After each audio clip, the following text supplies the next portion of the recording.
Shalom saudaraku yang dikasihi Tuhan Yesus Kristus.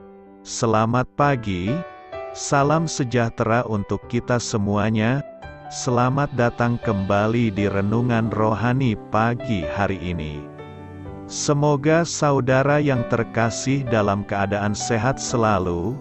Kiranya damai dan sukacita Roh Kudus melimpah di dalam hati dan pikiran saudara saat ini. Sebelum kita mulai renungan pagi ini, marilah kita bersama-sama berdoa. Tuhan Yesus, terima kasih sudah membangunkanku pagi hari ini. Terima kasih atas penyertaan dan perlindungan Tuhan. Semua karena karunia Tuhan aku dapat bangun dengan pagi hari ini. Aku menyerahkan seluruh aktivitasku hari ini ke dalam kuasa tangan Tuhan. Jauhkanku dari yang jahat, ya Tuhan. Tuhan Yesus, tolong lindungi dan berkati aktivitasku hari ini. Tolong berkati juga keluarga dan teman-temanku, Bapa Surgawi, oleh karya Roh Kudus. Tolonglah aku untuk menjauhi segala sesuatu yang melukai hati-Mu. Ampunilah segala dosa kami, ya Tuhan. Dalam nama Tuhan Yesus, aku sudah berdoa. Amin. Sahabat saudara rohani, pembacaan ayat emas Alkitab renungan kita hari ini terambil dari 1 Petrus 3 ayat 13 sampai dengan ayat 18. Dan siapakah yang akan berbuat jahat terhadap kamu, jika kamu rajin berbuat baik? Tetapi sekalipun kamu harus menderita juga karena kebenaran, kamu akan berbahagia. Sebab itu janganlah kamu takuti apa yang mereka takuti, dan janganlah gentar. Tetapi kuduskanlah Kristus di dalam hatimu sebagai Tuhan. Dan siap sedialah pada segala waktu untuk memberi pertanggungan jawab kepada tiap-tiap orang yang meminta pertanggungan jawab dari kamu tentang pengharapan yang ada padamu, tetapi haruslah dengan lemah lembut dan hormat, dan dengan hati nurani yang murni, supaya mereka yang memfitnah kamu karena hidupmu yang saleh dalam Kristus, menjadi malu karena fitnahan mereka itu. Sebab lebih baik menderita karena berbuat baik, jika hal itu dikehendaki Allah, daripada menderita karena berbuat jahat. Sebab juga Kristus telah mati sekali untuk segala dosa kita. Ia yang benar untuk orang-orang yang tidak benar, supaya Ia membawa kita kepada Allah. Ia, yang telah dibunuh dalam keadaannya sebagai manusia, tetapi yang telah dibangkitkan menurut Roh, dan di dalam Roh itu juga Ia pergi memberitakan Injil kepada roh-roh yang di dalam penjara, yaitu kepada roh-roh mereka yang dahulu pada waktu Nuh tidak taat kepada Allah, ketika Allah tetap menanti dengan sabar waktu Nuh sedang mempersiapkan bahteranya, di mana hanya sedikit, yaitu 8 orang, yang diselamatkan oleh air bah itu. 1 Petrus 3 ayat 13 sampai dengan ayat 20.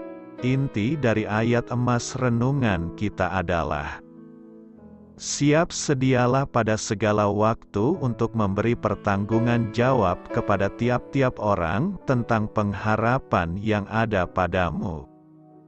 Mari kita mulai renungan pagi kita. Judul renungan kita hari ini adalah Klub Sokretik, ditulis oleh Bill Crowder.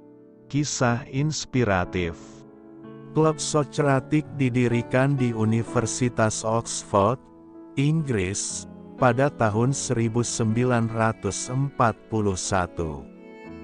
Perkumpulan itu dibentuk untuk mendorong berlangsungnya perdebatan antara orang percaya dan penganut ateis atau agnostik.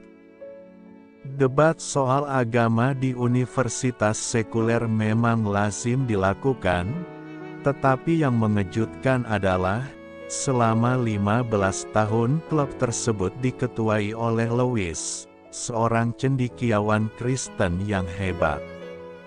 Lewis terbuka untuk membiarkan pemikirannya diuji, dengan keyakinan bahwa imannya kepada Kristus takkan goyah oleh serangan yang hebat. Ia tahu ada bukti yang kredibel dan rasional untuk percaya kepada Yesus. Lewat sikapnya tersebut, Lewis sedang mempraktikkan nasihat Rasul Petrus kepada umat Tuhan yang terserak akibat penganiayaan, "Kuduskanlah Kristus di dalam hatimu sebagai Tuhan." Dan siap sedialah pada segala waktu untuk memberi pertanggungan jawab kepada tiap-tiap orang yang meminta pertanggungan jawab dari kamu tentang pengharapan yang ada padamu. Tetapi haruslah dengan lemah lembut dan hormat. 1 Petrus 3 ayat 15. Petrus menekankan dua hal kunci.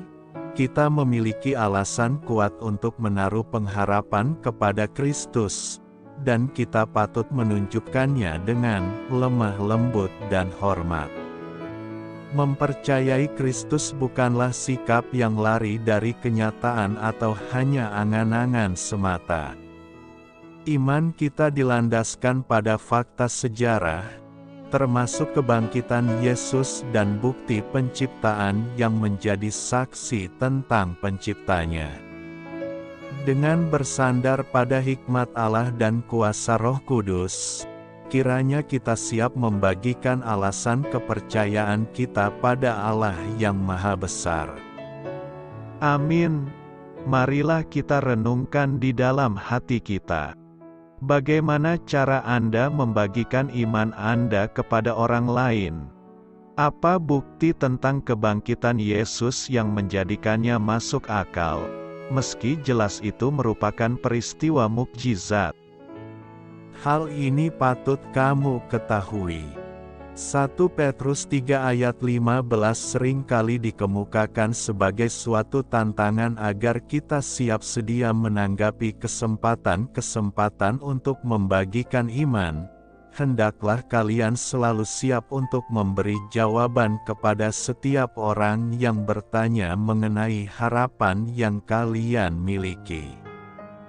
Namun, membagikan iman mungkin aspek sekunder dari maksud Petrus.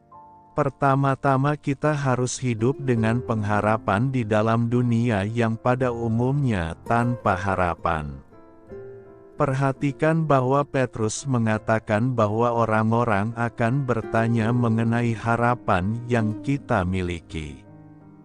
Ketika kita menjalani kehidupan penuh pengharapan di dalam dunia yang rusak ini, orang-orang di sekitar kita akan melihat suatu perbedaan.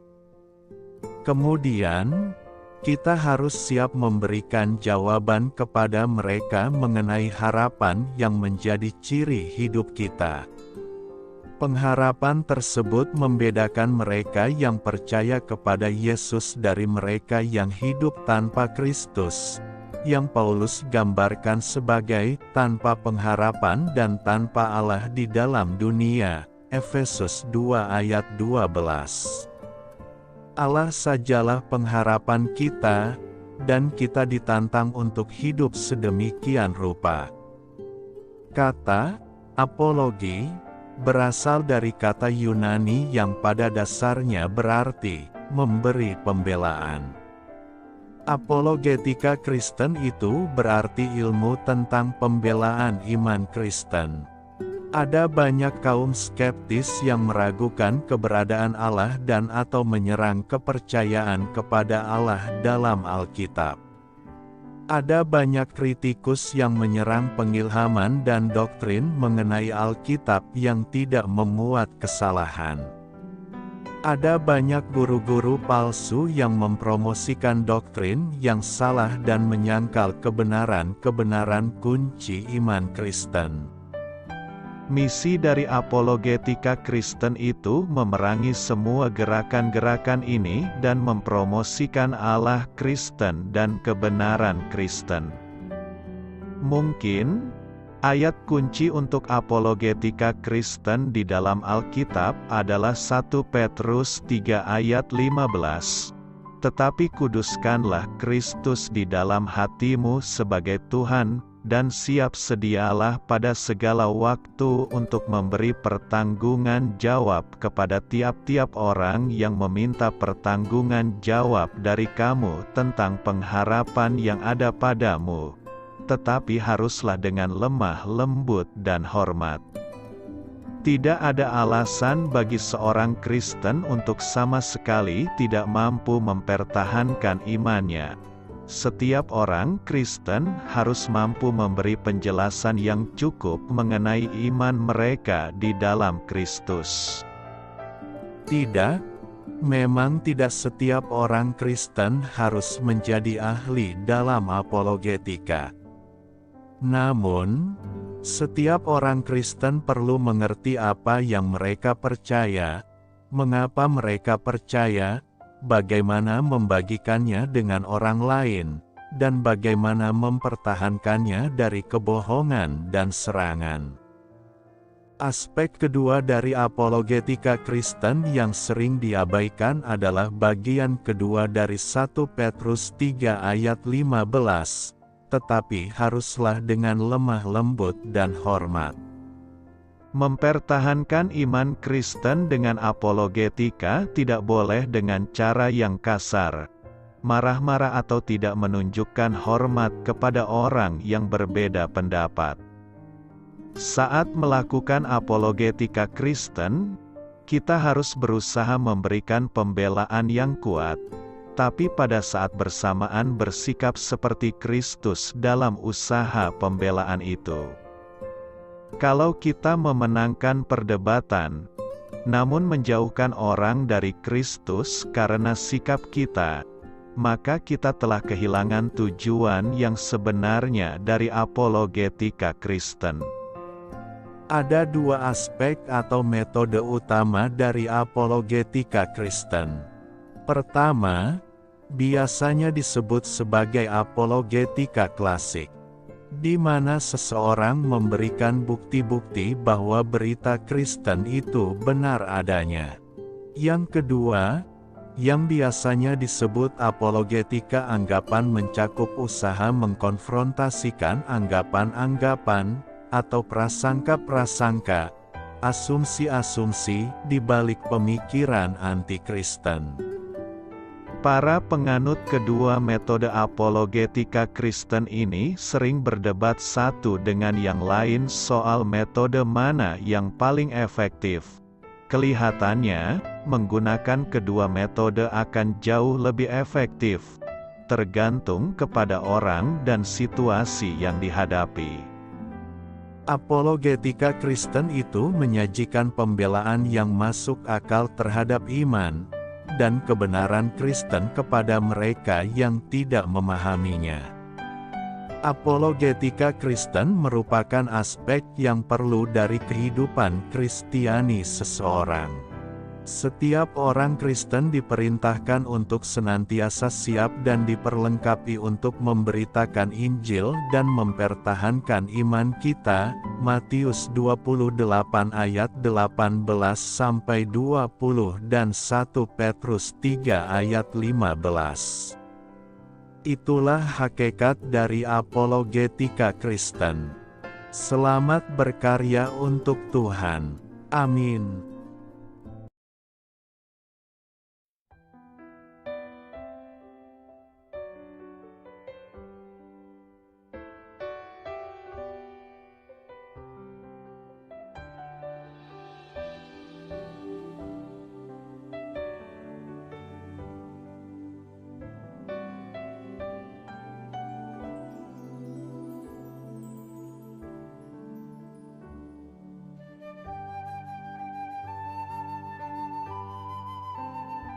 Marilah kita renungkan sahabat saudara rohani. Demikianlah renungan firman Tuhan pagi hari ini. semoga menjadi berkat dalam hidup kita. Dan sebelum kita memulai segala aktivitas kita pagi hari ini, marilah kita berdoa. Selamat pagi Bapa, malam hari telah berganti pagi. Kehidupan baru telah Engkau berikan kembali bagi kami. Bapa Surgawi, tolonglah aku menyadari kebutuhan orang lain, supaya aku dapat membagikan apa yang telah Engkau berikan kepadaku. Pada saat aku membutuhkan, berilah aku keyakinan bahwa Engkau akan mencukupkanku, melalui orang-orang yang mengasihi-Mu, bukan karena kami pantas atau layak, namun karena kasih karunia-Mu kami boleh ada, sebagaimana kami ada di pagi hari ini. Terima kasih Tuhan, atas kesempatan baru yang telah Tuhan berikan kepada kami, untuk bisa memperbaiki diri agar kami bisa lebih layak di hadapan-Mu.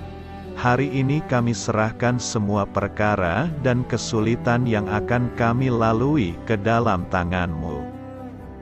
Biarkanlah kami bisa memuliakan-Mu dalam segala aktivitas yang akan kami lakukan. Amin. Biarlah firman Tuhan menjadi pengingat untuk kita semua, bahwa tuntunan dari Roh Kudus akan selalu memberi jalan keluar bagi setiap permasalahan hidup kita, dan memberi kedamaian di hati kita. Sampai jumpa di renungan pagi saudara rohani berikutnya. Kiranya Tuhan selalu memberkati saudara semua hari ini. Amin. Shalom.